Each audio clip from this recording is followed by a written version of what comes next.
Holistic family ministry it's described as a trend these days, but I really think it's centuries old. Really going back to the idea that it is a village of people that raise kids and raise families.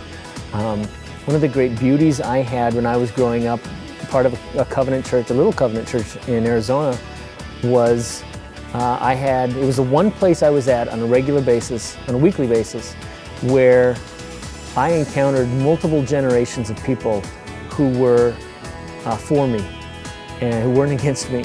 And there was a lot of grace in that community. People in their 70s and 60s and teenagers and college students, they helped raise me in my faith.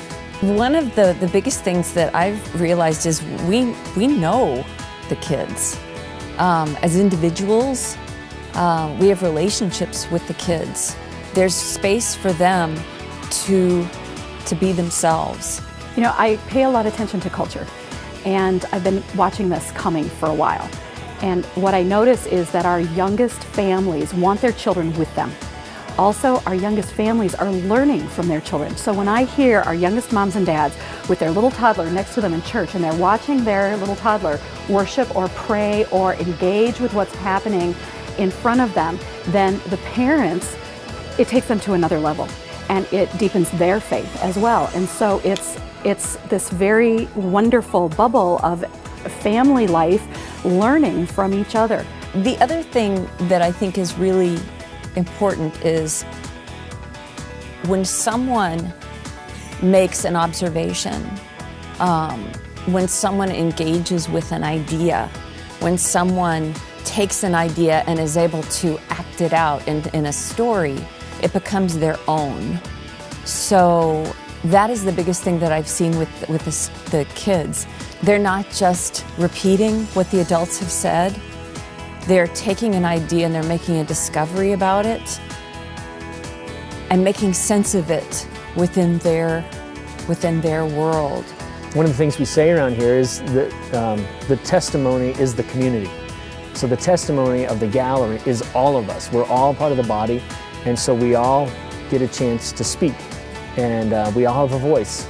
And that collective voice is I think what glorifies God, and that great unity brings, actually the unity brings a clarity as to who God is. And you have teenage, young Christians in the making sitting in the seats in your church. How does what you're doing speak to them every single week? How does the music speak to them? How does what's happening on that stage speak to them? A lot of what we do is experiential. We want the kids to engage and experience certain concepts, begin to question, draw conclusions. I've been called by God to shepherd this congregation, but within this congregation there are a lot of different people who will lead us to different places. A child, an infant, you do an infant dedication or even a baptism, that leads the congregation somewhere that they couldn't go without that infant. A teenager being a part of the worship ministry begins to take the congregation somewhere they couldn't get.